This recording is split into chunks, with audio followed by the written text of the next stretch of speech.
Good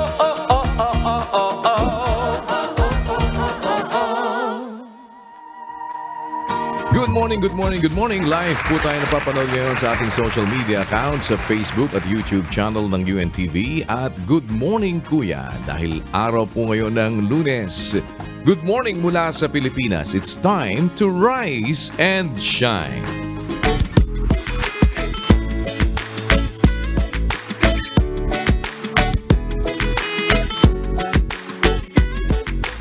At dahil ngayon po ay araw ng Lunes, huwag nating kalimutan ang ating pong segment na Rise and Shine ay inyong napapanood dito po sa Good Morning Kuya. Samahan niyo po kami hanggang mamaya at start your day right. Huwag po tayong makalimot una sa lahat na magtagubilin, manalangin at humingi ng gabay mula sa Panginoon. At ngayong araw po, makakasama natin ang ilan sa ating mga kapatid sa MCGI Bolhon sa Cebu Chapter upang tayo po ay tulong-tulong naman na sumaklolo sa ating mga kapwa-tao na nangangailangan. At naroon po ang ating representative sa Bolhon, Cebu, si Brother Jupil Paghubasan. Brother Jupil, good morning sa inyo dyan. Rise and shine. Good morning po, Kuya. Rise and shine. Salamat po sa Diyos sa isang mabuting pagkakataon na makagawa ng mabuti sa ating kapwa. Andito po tayo ngayon sa Purokmanga, Barangay Baclayan, Buluon, Cebu. At kasama po natin ang ilan sa mga kapatid po natin sa MCGI Delegate Chapter. At masayang-masaya po na nakikiisa sa mga gawang mabuti na itinuturo po sa atin. Muli po, salamat po sa Diyos. Back to you, Kuya.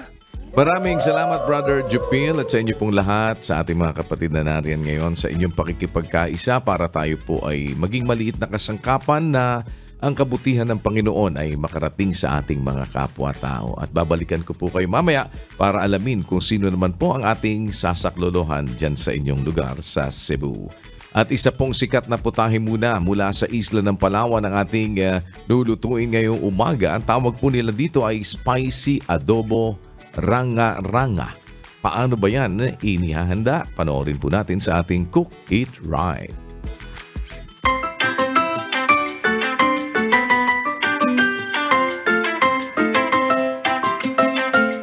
Good morning, Kuya! Rise and shine, mga kasangbahay! Ako nga pala si Van Lloyd. Good morning, mga kasangbahay!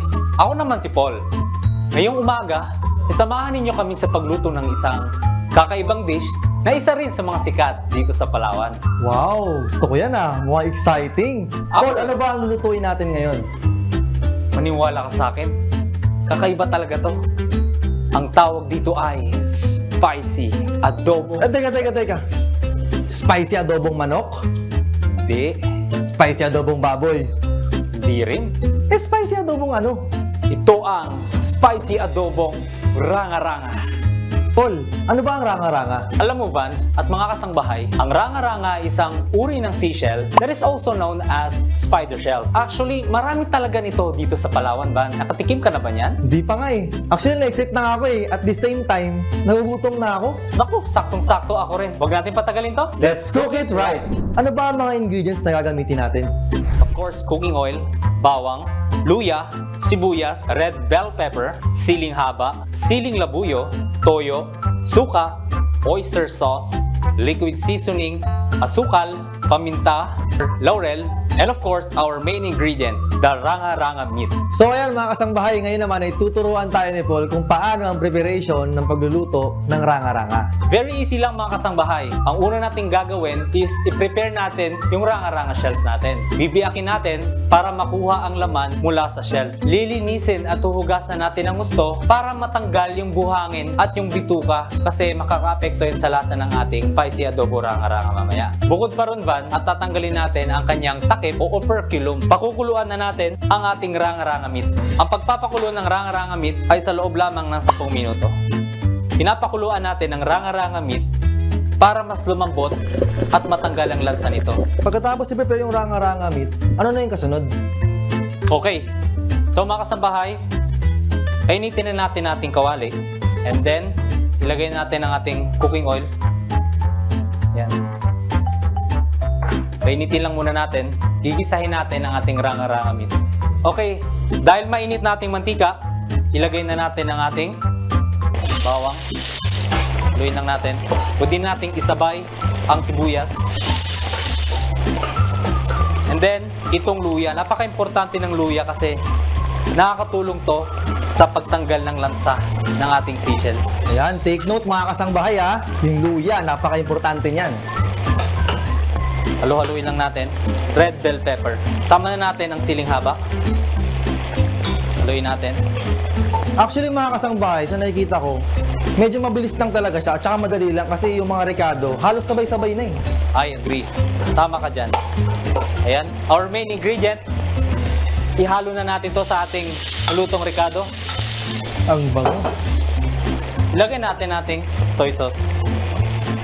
Suka. Our oyster sauce. At konting liquid seasoning. So, lalagyan lang natin ng tubig. And then, natin ng asukal para merong sweet side sa ating spicy adobo. Paminta, laurel, and of course, mga kasangbahay, labuyo. Diyan ako na-excite kasi mahilig talaga ako sa maanghang. Hintayin mo natin ito at pakuluan sa loob ng 10 minuto para maluto ng gusto ang ranga-ranga meat natin. Ayan mga kasangbahay ha, onting ingredients lang at napakabilis talaga niyang lutuin. Pero Paul, matanong ko lang, paano kapag wala silang ranga-ranga meat sa mga lugar nila? Anong pwede nila pamalit? Good question. Mga kasangbahay, Van, pwede natin gamitin ang scallops, tahong, at iba pang edible seashells. Pero ako parang gusto ko tong ranga-ranga talaga kasi ang lalaki ng laman eh. Kaya nga, ako rin gustong-gusto ko to kasi meron itong health benefits na hindi makikita sa iba pang seashells. Ano ba yung mga health benefits na pwede makuha sa ranga-ranga meat? Mataas ang protein content nito, low in fat and calories, mataas pang iron, magnesium, at manganese kaysa sa iba pang mga seafood. Hindi na to mga kasangbahay. Nagugutom na ako. Tara Van! Kain tayo! Ay, ang bilis ah! Nagugutom na ako eh. Tara, tayo. Tara!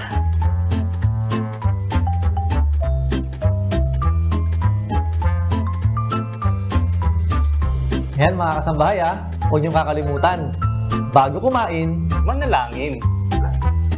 Let's go.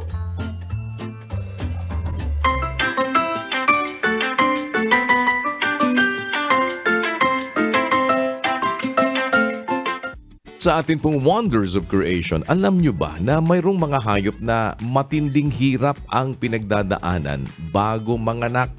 Ano-anong mga hayop yan? Panoorin po natin sa ating Wonders of Creation.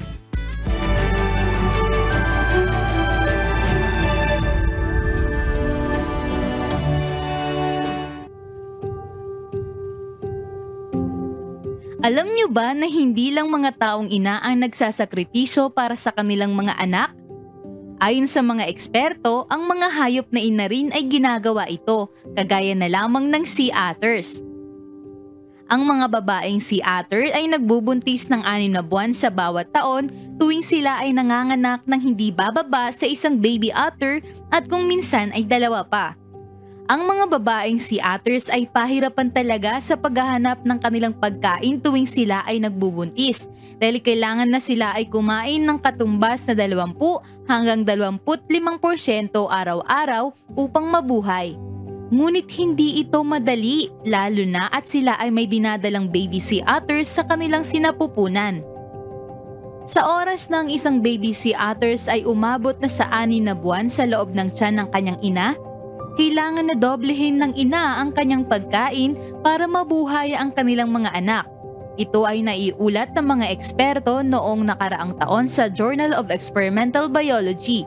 At ang masaklap pa dito ay hindi maiwasang minsan na kinukuha ng mga baby sea otters ang mismong pagkain ng kanilang ina. Mga 2 buwan bago manganak, papasok ang isang sea otter sa kanyang maternity den na mananatili doon sa loob ng 4 hanggang 8 buwan. Nananatili siyang nakakulong sa mga buwan na iyon, hindi kumakain at hindi umiinom ng kahit ano. Ang kanyang mga anak, halos kalahating kilo na lamang sa pagsilang, ay mabilis na lumaki na kumakain ng masaganang gatas ng ina. At kapag sila ay may sapat na lakas na upang makipagsapalaran para humanap ulit ng makakain, inaalalayan ng sea otter na ina ang kanyang mga sanggol na sea otters nang diretso sa dagat upang sila ay makapaghanap na ulit ng mga bagay na makakatulong sa kanilang pamumuhay.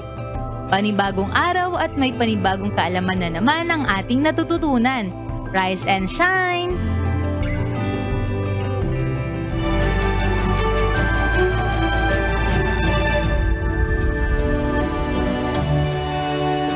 Isang flesh-eating bacteria ang sinasabi pong kumakalat ngayon sa Japan.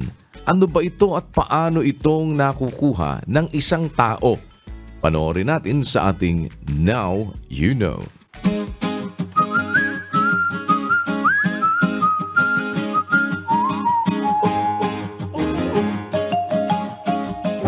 Laman ng balita ang flesh-eating bacteria sa Japan na sanhi ng pagkasira ng balat at kalamnan. Pero ano nga ba ang flesh-eating bacteria na ito? Ang flesh-eating bacteria na kasalukuyang nagdudulot ng sakit sa Japan ay isang strain o uri ng Streptococcus pyogenes.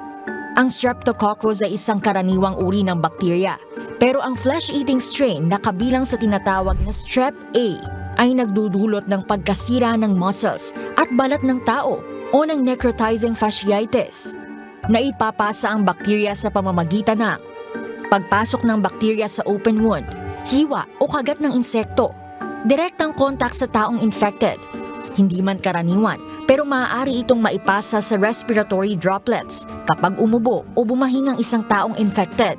Ilan sa mga sintomas na naobserbahan ay ang maliit, mapula at masakit na bukol o umbok sa balat, malaki at masakit na parang pasa na mabilis lumaki sa loob lamang ng isang oras at nangingitim, pagsusugat at paglabas ng likido sa sugat, lagnat, pagpapawis, panginginig, pagkahilo, panghihina at pagkakaroon ng shock. Wala pang bakuna laban dito, pero ilan sa mga paraan para maiwasan ng flesh-eating bacteria ay ang pagpapanatiling malinis sa katawan, lalo na ang mga sugat, paghuhugas ng kamay, pagdisinfect ng mga sugat, at ang pag-iwas sa direktang kontak sa mga taong may impeksyon. Maaaring magamot ang sakit na ito sa pamamagitan ng antibiotics na ibinibigay ng mga doktor. Pinapayuhan na kapag maoobserbahan ng mga sintomas ng flesh-eating bacteria ay mas makabubuti na kumonsulta sa doktor. Now you know!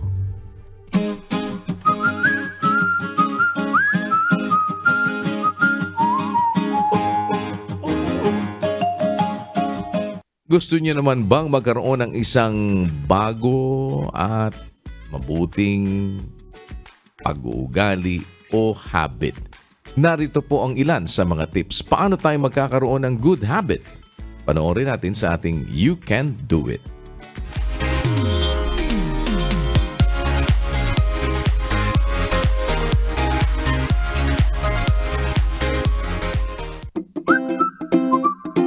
Our habits shape who we are, sabi nga ng iba. And mostly sa ating lahat, ang gusto ay ma-achieve ang pagkakaroon ng good habit. Pero kung paano ito sisimulan ay napaka-challenging, lalo na kung ito ay nakasanayan na ng matagal. Kaya para magkaroon ng good habits, ito ang ilang mga tips. Start small. Isipin kung ano ba ang gusto mong mabago sa sarili at simulan ito sa madali. Stay consistent. Consistency is key to forming a habit. Lagi itong gawin hanggang sa masanayan na. Stay accountable. I-share sa mga kaibigan o pamilya ang goals mo para ikaw ay suportahan nila. Anticipate challenges. Identify potential obstacles that might derail your habit and plan how to overcome them. Be patient. It takes time and effort para ma-achieve ang pagkakaroon ng good habit. May times na matcha-challenge ka at may times na madidisappoint ka. Building good habits is one of the main pillars of personal growth. Upang ito ay magawa, laging isipin ang mga positive sides at gawin itong inspirasyon upang mapabuti. You can do it!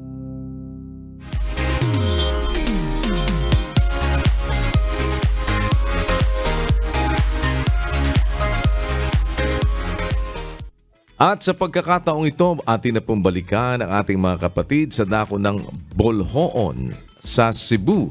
Atin pong alamin sino ba sa ating mga kababayan ng atin po namang sasaklolohan. Kasama po ang members ng Church of God International o MCGI. Balikan natin ang ating mga kapatid doon. Naroon po ating representative, Sister Irish Madelo. Sis Irish, good morning sa inyo once again. Rise and shine.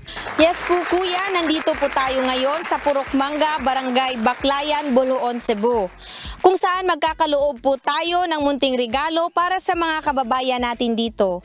Kuya, nagkaisa po ang mga kapatid natin dito sa Central Visayas Division na magbigay ng solar lights sa mga ilang residente na nakatira dito na hanggang ngayon ay nagtitiis na walang ilaw tuwing gabi.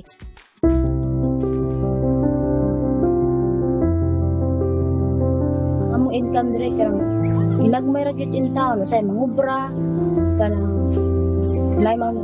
magpalaba, manglaba, mangahoy para lang gud mabuhi. Karon mga tulog mi wala jud asen. Ang among magamit sa mga cellphone, flashlight. Siyam na mi katuig dire sa among pagkuyot dire, wala gid may isang kuryente man. Dili may maka kuan anong tao kuryente kay wala lagi sa pagmusa. Nagamay ra pud among kita, igo ra pud namo nga sa among pagkuyo ay palit na magbugas, pagkaon sudan kulang ra gani. Gitulog sa pino. Dugay namin lang kandom ay nga makasuga, wala man gid.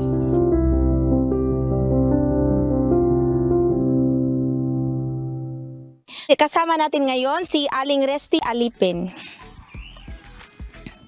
Ate, kamusta po ang inyong pamumuhay dito na wala po kayong ilaw sa kabila ng maunlad na ang panahon ngayon, ngunit may lugar pa rin dito na hindi naaabot ng kuryente. Kamusta po? Lisod jud kaayo og wala may suga dire labi nag mangaon me ngit-ngit ka istanan unya maglamparan among gamit sayog walay gas lighter amo ang gamiton. Kuya, sabi ni Ate Reste, mahirap daw po talaga yung pamumuhay nila dito na wala silang ilaw, lalo na pa tuwing naghahapunan sila na lampara lang ang gamit nila at kung walang gas ay lighter lang ang ilaw na ginagamit nila. Ate Reste, itong solar na ipagkakaloob ng MCGI, makatabang ba ni sa inyo o makatulong ba ito sa iyo? Dako gigtabang namo kanang solar karon nga inyong gipanghatag labi na makapanglaban ako sa gabi makalihok-lihok na kay naa na may hayag nga magamit.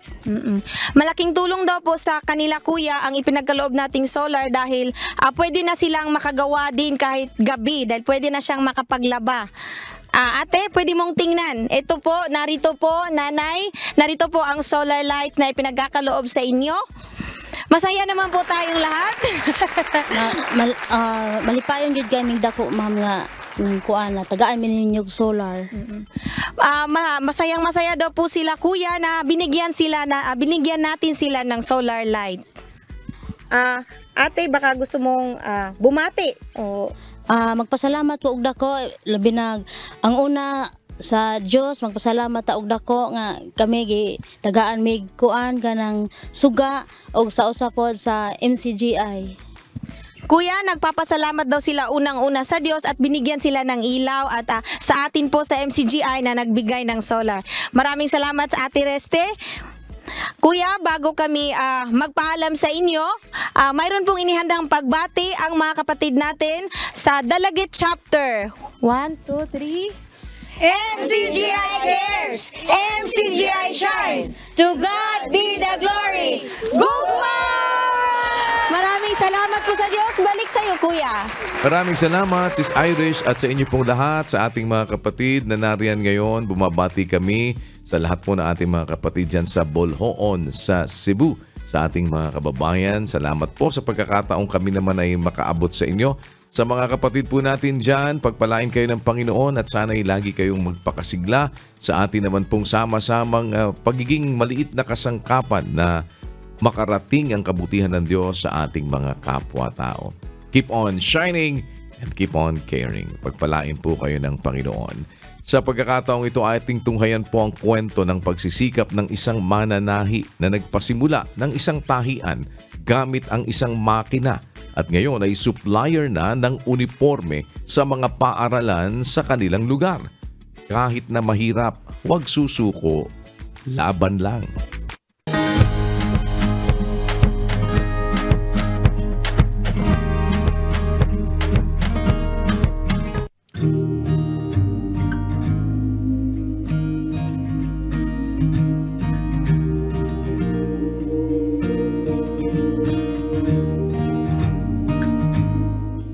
Ako po si Dina Camayo, 56 years old po, nakatira dito sa Alfonso, Cavite. Noon po kasing kabataan ko, pagka-graduate ko ng high school, ayoko na po kasi talaga mag-aral. Napilit lang po ako mag-vocational ng 2 years, pinagbigyan ko lang po yung kapatid ko. Ngayon ang ginawa ko, nag-apply ako ng sales lady, ilang company na po ang in-applyan ko. Lagi po akong bagsak dahil po sa underheight. Ngayon meron po akong mga kabarkada. Sumama po ako sa factory, tahian po yun na wala naman po ako talagang experience. Nag-try po ako na kapag break time namin, umupo ako sa makina. Doon po ako nag-try, natuto na ako. Tapos meron po akong naging kaibigan na marunong siya magtabas. Nag-try din po ako. Kaya ang awa ng Diyos po, natutunan ko po yun. So, doon ko na po ipinagpatuloy yung pananahi hanggang sa pag umuwi ako ng bahay, tinatry ko po. Yung mga anak ko, nung nag-aaral na, ako na po nagsisikap na magtabas ng uniform nila. So, yun po, sa awa ng Diyos naman po, natuto na po ako. Kulang 2 years lang po yun na nagtrabaho ako sa bawat company. Natapos na po yung kontrata ko, nag-try na po ako magsarili ng pananahi. Wala po akong puhunan noon. Pumunta po ako ng bayan ng Alfonso.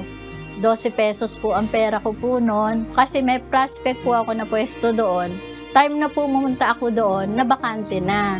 Ngayon, sabi sa akin, kung ako ay makapag-down, ako ang makakakuha ng pwesto na yon.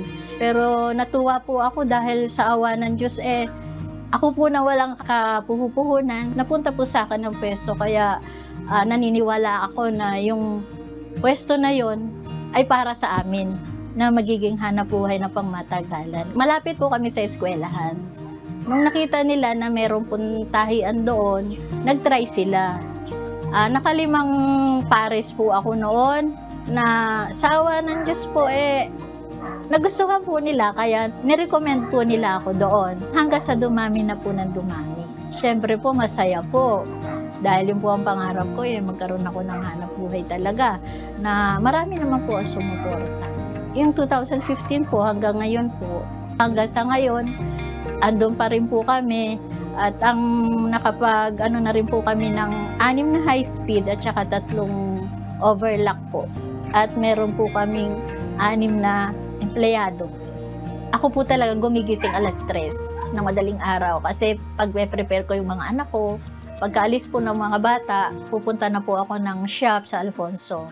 Doon po mga alas 8 ng umaga. Andun na po ako. Uuwi ako hanggang hapon, mga 11 na po ng gabi. Tatabas pa po ulit ako para tatahiin naman po sa kinabukasan. Naalala ko po ng pandemic po. Sarado po lahat yun. Wala kaming hanap buhay. Bigla na lang umisip ko na yung mga tao naka-face mask. Hindi rin kami makakaluwas. Ang ginawa ko, nagano po ako sa Shopee. Tumingin ako ng mga tela. Doon po sa paggawa namin ng face mask na yon. Sa awa ng Diyos, ang dami po umorder sa amin. Nakasurvive po kami doon. Kaya sabi ko, napakagaling talaga ng Panginoon na mahanap ka kung paano ka mapubuhay ng marangal. Andyan siya na tutulungan ka. Hanggang sa ngayon, meron na po kaming nagpapatahi sa amin na school po, college. Yun nga po, San Sebastian College kami po ang napili na ayun, sa ngayon tuloy-tuloy po kami. Siyempre po sa pamilya ko po. At nakakatulong din po ako sa aking mga mahal sa buhay kahit sa maliit na paraan po. Ang hiling ko lang po sa Panginoon bigyan pa niya ako ng lakas ng pangangatawan para maipagpatuloy ko pa rin po yung aming hanap buhay. Doon ako sobrang nagkapasalamat sa Diyos dahil doon sa binigay niyang kaalaman sa akin. Hanggang ngayon, dala-dala ko pa rin po. Bigay po sa akin ng Diyos yan Dahil talagang hindi po ako marunong yan. Bakit po ako natuto? Iniling ko po, naturuan niya ako, i-guide niya ako. Ayan, sa awa ng Diyos po. Kaya hindi ko po siya kinaiyak. kahit kasi hindi ka nag-aral, kung talagang meron ka isang profession na gusto mong matutunan, kailangan mag-aral ka mabuti, magtiyaga ka. Ipagtiwala sa Diyos ang lahat ng ating ginagawa. Lakipan ng sipag at tiyaga. Laban lang.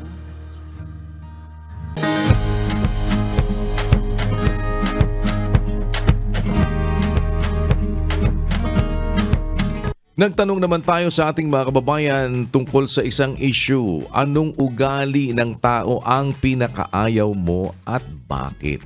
Pakinggan po natin ang kanilang mga sagot at alamin natin kung ano bang ugali ang dapat natin talagang mataglay kung ang atin naman pong kukunan ng batayan ay ang mga katwiran mula sa aral ng Diyos sa banal na kasulatan.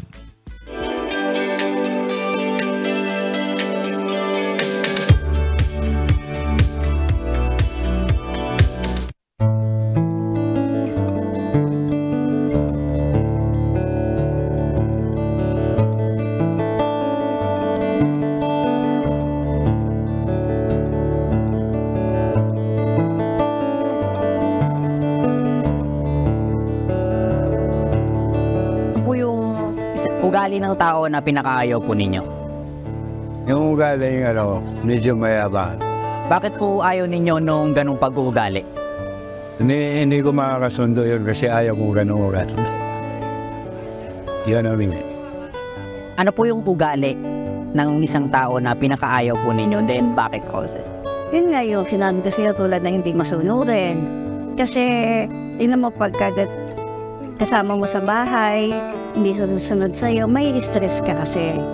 Pero pa siya masunurin sa'yo, maganda magiging samahan niya sa loob ng bahay. Wala doon sa mga anak, yung mga pangaral mo sa anak. Magiging maganda pati kinabukasan nila. Yung lahat ng utos mo sa iyo, nuwat ng pangaral ng isang magulang at ang mga kapatid, susundin mo. Lalo't mga nakakatanda sa'yo.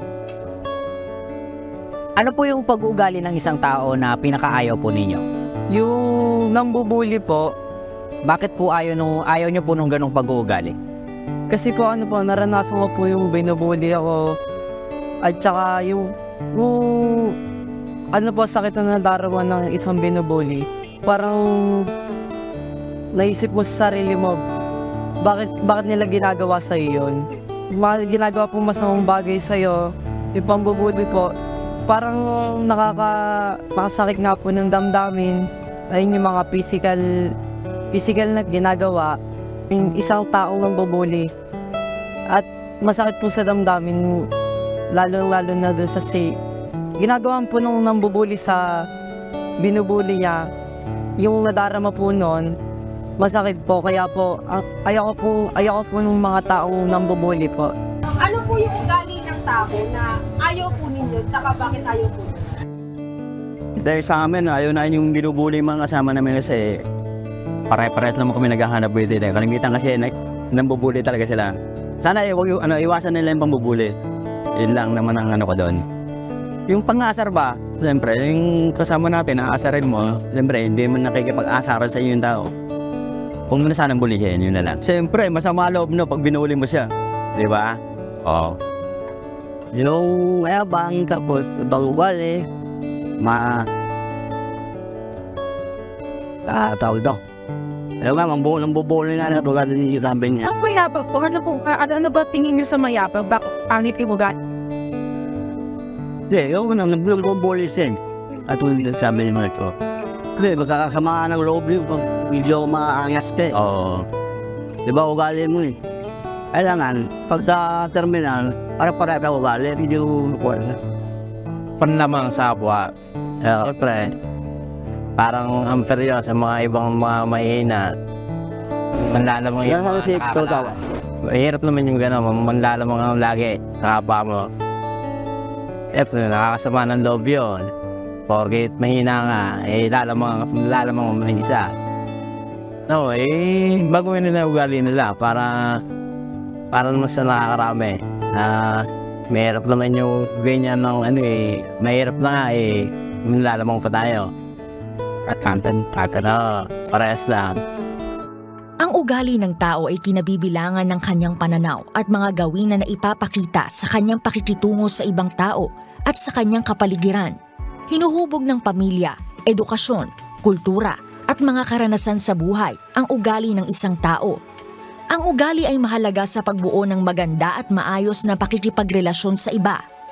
Pero ayon sa Biblia, ano nga ba ang dapat nating mataglay na ugali? Basahin natin ang unang Timoteo 3:15. Ngunit kung ako'y magluwat ng mahabang panahon, ay upang maalaman mo kung paano ang dapat sa mga tao na ugaliin nila sa bahay ng Diyos, na siyang iglesia ng Diyos na buhay at haligi at saligan ng katotohanan. Nakita nyo?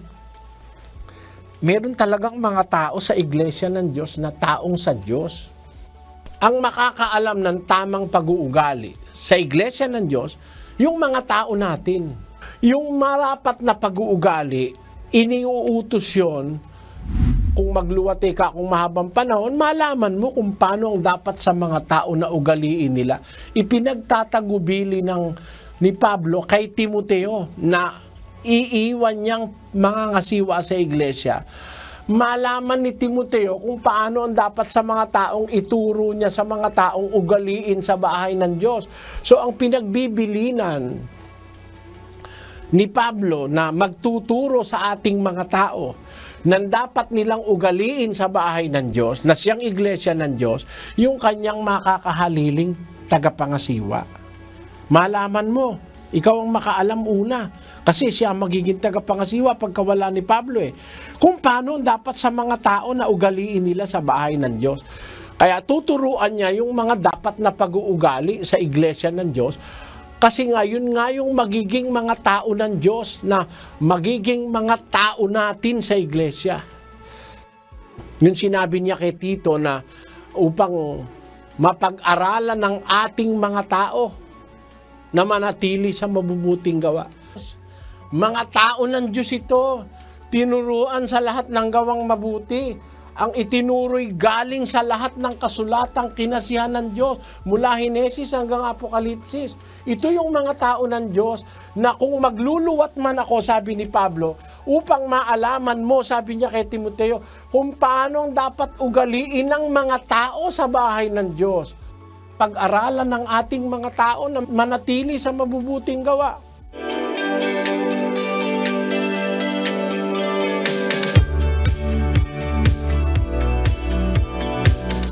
Tuloy-tuloy po naman ang atin pong layuning makahikayat sa ating mga kapwa-tao na bawat mabuting pagkakataon mayroon tayo, wag nating palagpasin kung meron po tayong kakayahang makagawa ng kabutihan sa ating mga kapwa at makapagpakita ng pag-ibig.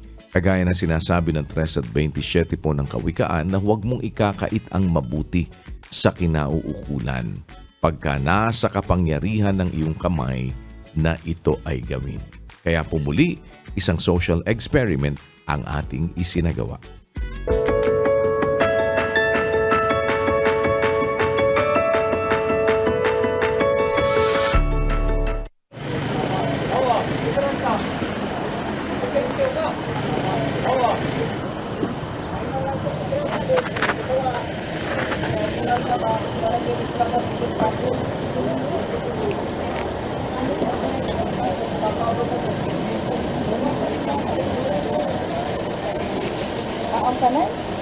May kwarta.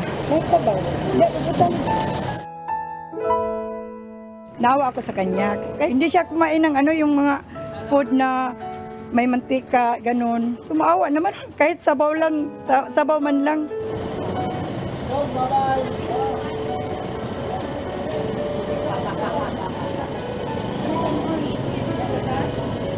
Ay, kan maliin. Para makapuan ka. Pag makapakain ka ng tao, saya ka na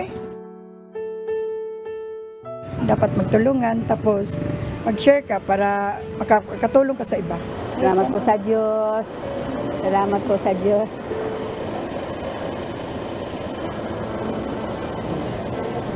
Mama. Ayun ang ganun tibo. Sige, ganun na rin na. Marabag ko'y kwarta ikabayan. Sige, ayun.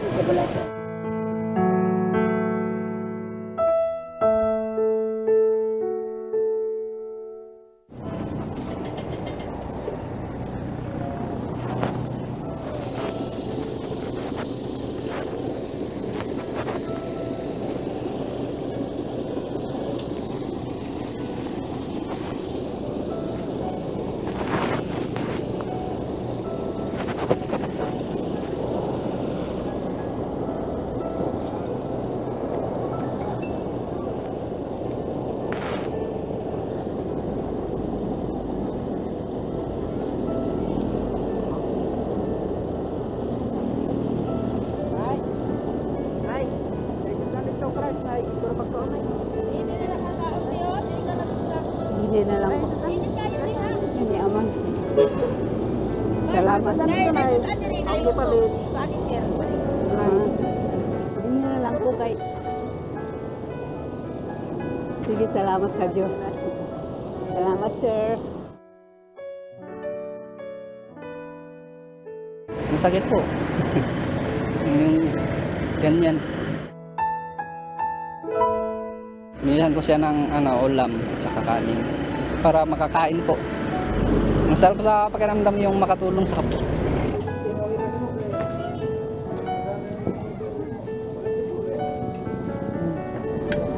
Salamat, ma'am. Salamat sa Diyos.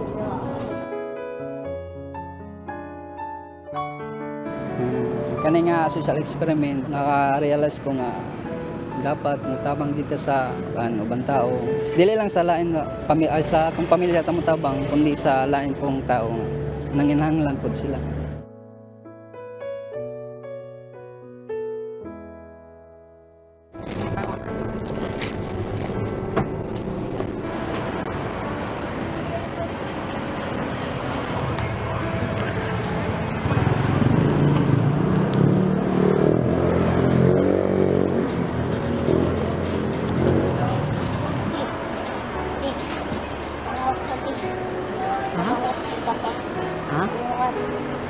Pamay, tadi na lang. Yan na lang. Hindi na, ito lang. Tadi na lang.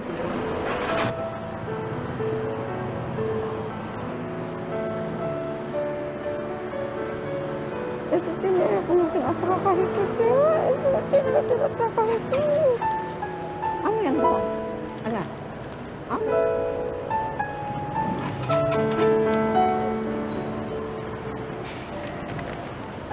Dong, salamat dong. Ha? Salamat.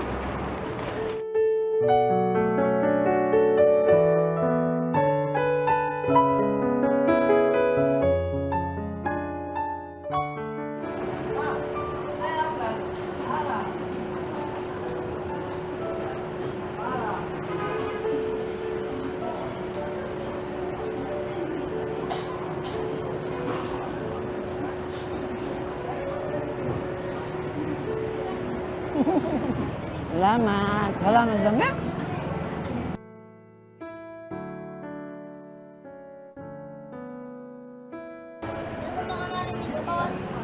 Ha? Ay, baka mag-ama, mag-galing sa akin. Ha?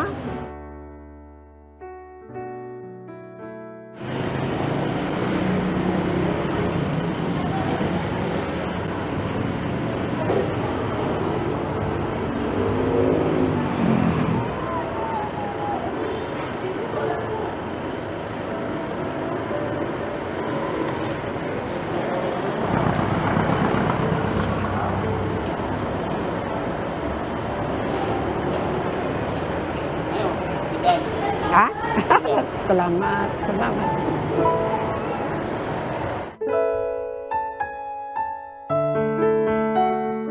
Parang masaya na din po kasi syempre nakatulong na din kahit maliit na bagay lang din po.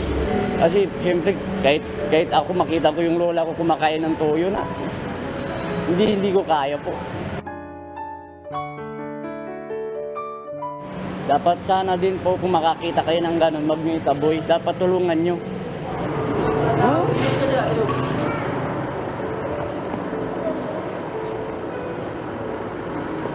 Ay, salamat. Salamat dong. Gasilig ya mo? Ha? Gasilig ka? Gasilig. Ah, jadi dalan? Oo, dito sa unahan. Oo. Unahan. Kung bukal naman sa kalooban natin yung bigay natin, yung ang mahalaga. Kasi kung awa lang, wala yun eh. Kailangan may gawin. Ay, salamat dong ha. Salamat.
Salamat sa Ginoo, ha? Salamat daw.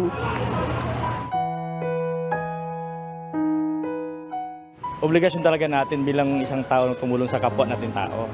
Parang masatisfy ako para makatulong sa ibang tao. Kahit wala sa akin, sige, okay na sa inyo. At least maging masaya na naman siya.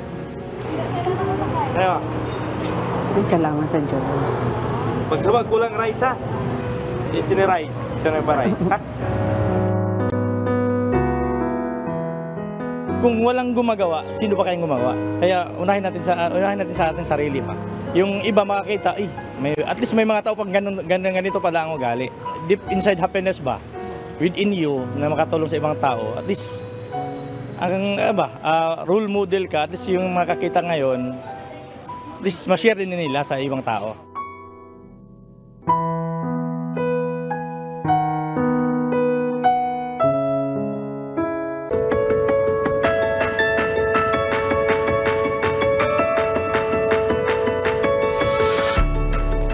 At kami po ay patuloy na nag-aanyaya sa inyo sa continuation ng atin pong mass indoctrination.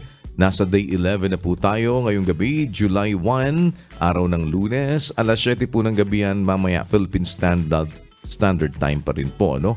At wag po sana kayong makakalimot sa atin po namang segment na Rise and Shine dito po sa Good Morning Kuya every Monday, 6 o'clock in the morning. At ang atin pong patuloy na public services sa serbisyong bayanihan, inyo pa rin napapanood Monday to Friday, alas 4 naman po ng hapon. At ang atin pong MCGI Charity Center ay nakabukas naman para sa atin pong pagsisilbi sa ating mga kapwa-tao ng walang pagtatangi anuman ang inyong lahi, kulay, wika o relihiyon.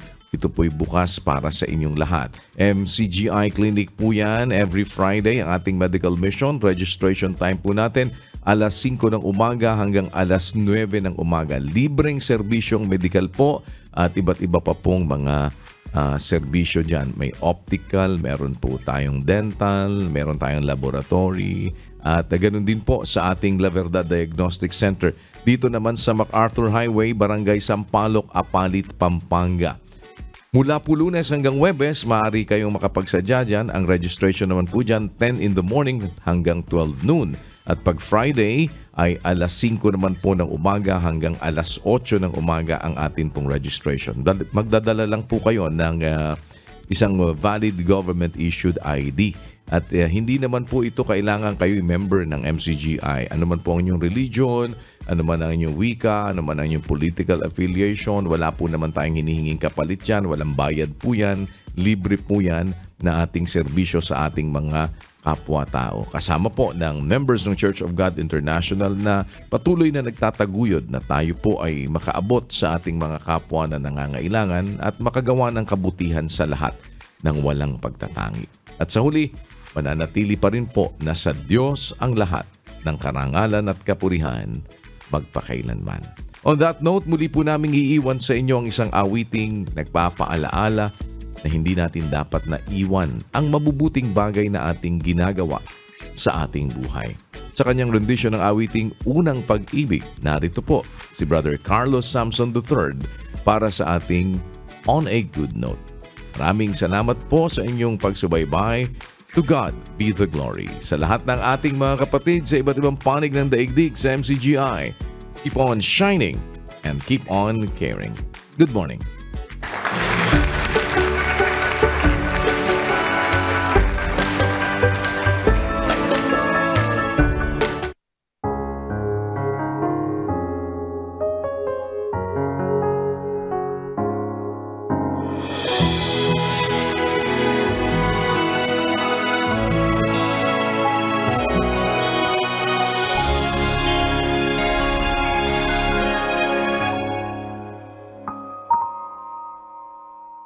Bakit dati ikaw ay laging masigla?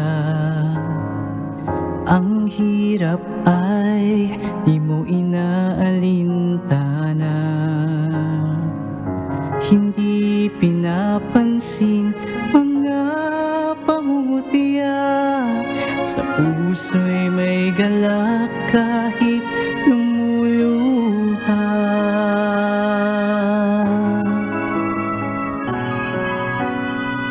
Bakit ngayon tila ikaw ay nagbago. Ningning sa iyong mata'y biglang naglaho. Nilimot mo na ba ang iyong pangako? Mayroon na bang ibang mahal ang iyong puso? Pumangon ka at iyong muling balikan. Masasayang araw na sa'yo'y nagdaan. Alalahanin kung saan ka nagkulang. Ang unang pag-ibig, huwag mong iwanan.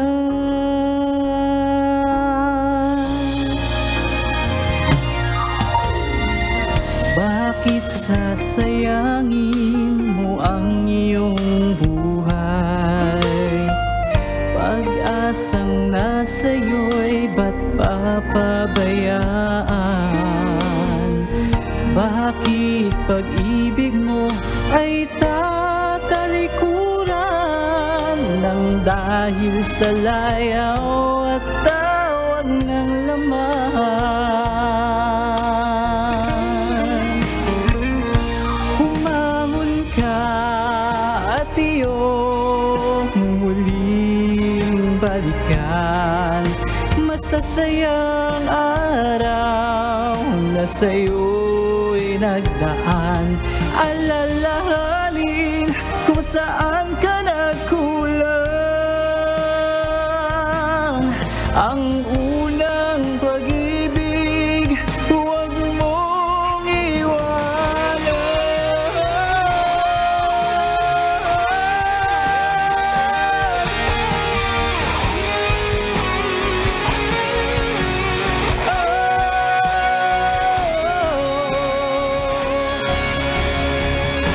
Pumangon ka at iyong muling balikan.